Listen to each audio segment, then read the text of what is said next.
Did you know that pre-teaching shows respect and helps your relationships? Well, it does. I'm Nicholeen Peck, and I teach all over the world about parenting, good communication, how to build strong family bonds, all through the principle of self-government. And in this video, we're talking about pre-teaching.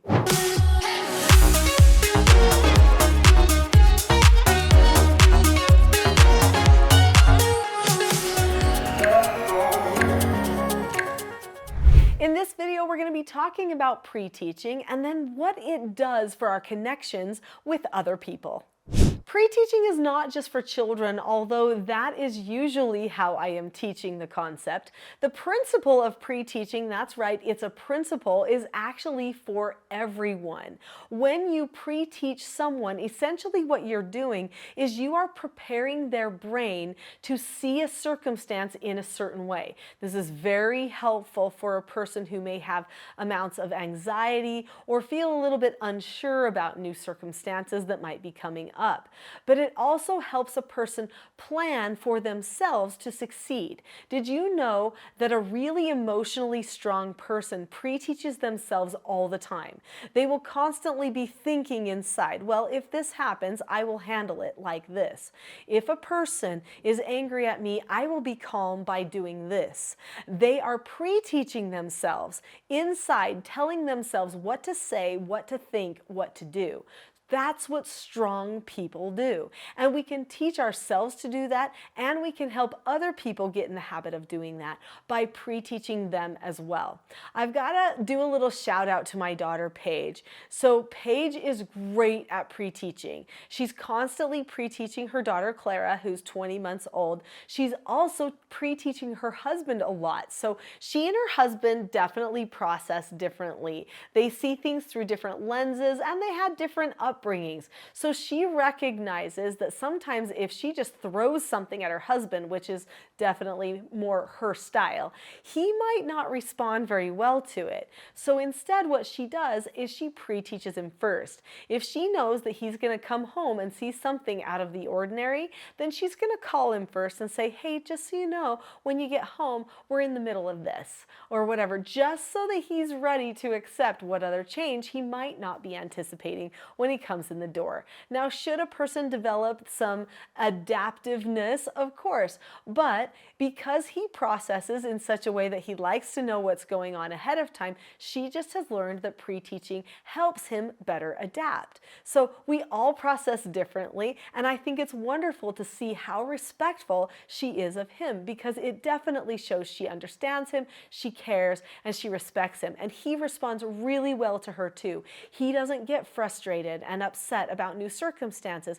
because she's taken the time to prepare him. So then he completely trusts her in their relationship. That's right. Pre-teaching establishes trust. So we're going to talk more about how this trust is established and what some of the nuts and bolts are about pre-teaching. But first, click that subscribe button now. That subscribe button enables you to see more content just like this. So let's talk about trust, because trust is vital for a relationship. And if you feel like somebody does not understand the way that you process, you are going to always be on edge, not trusting them. And honestly, I've learned that the hard way. I can process quickly, on the fly. I can just get talking and say stuff. I can bring together all the pieces. Most people don't do that. My daughter London, for instance, she does not like to speak in front of people unless she has been forewarned.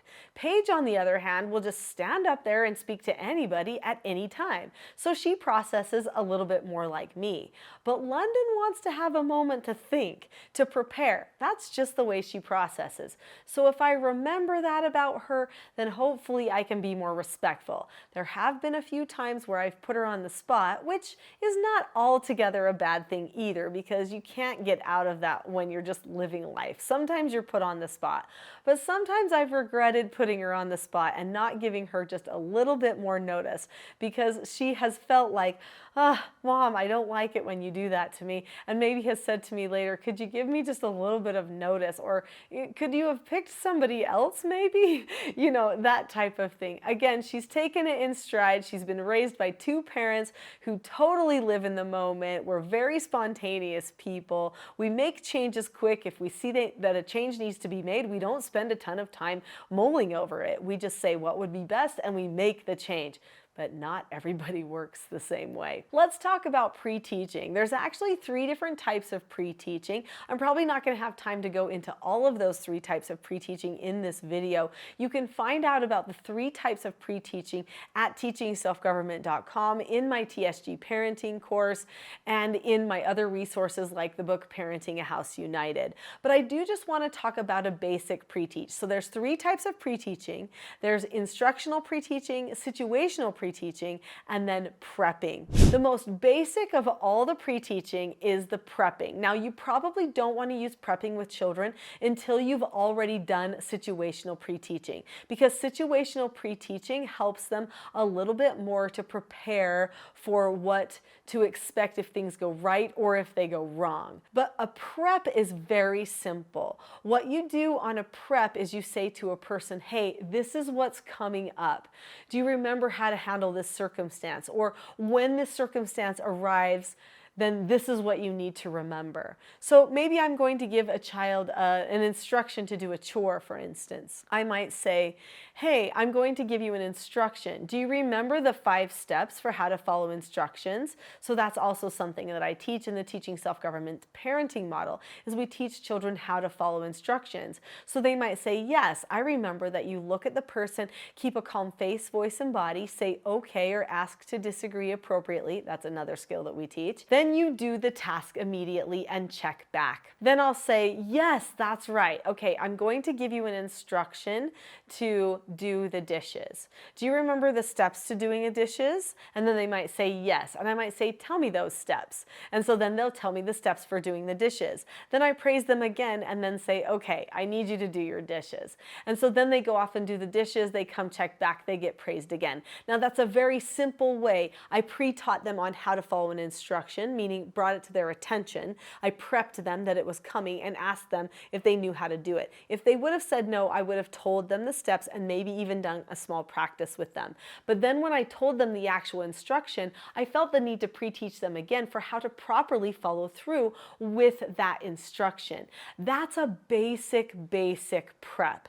That prep is, like I said, best used after you've done situational pre-teaching for a while, but I'm sharing it here because that type of a prep works very well for adults. So that's the type of prep that Paige is doing with her husband all the time. You can use this type of pre-teach or prep in the office. You can pre-teach with your friends and colleagues. I pre-teach all the time. When I have meetings with people, I do a pre-teach whenever I can. Whenever you want to be successful or effective, even more efficient in your work, just think, what should I pre-teach so that this goes smoother?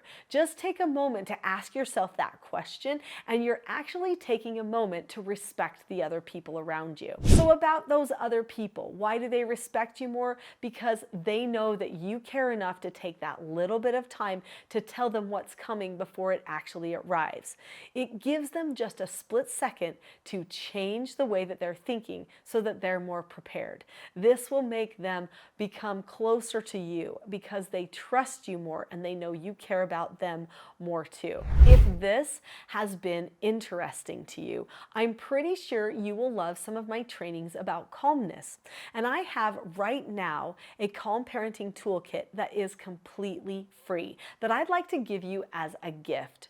So if you go to the description below this video, you'll see there's a link in the top of the description. It says teachselfgov.com/toolkit. If you click on that link right now, it will take you to the Calm Parenting Toolkit for free. This will share with you 10 tools that you can use for calmness and that you can teach your children to use for calmness too. So click on the link to the Calm Parenting Toolkit today. I'll see you there.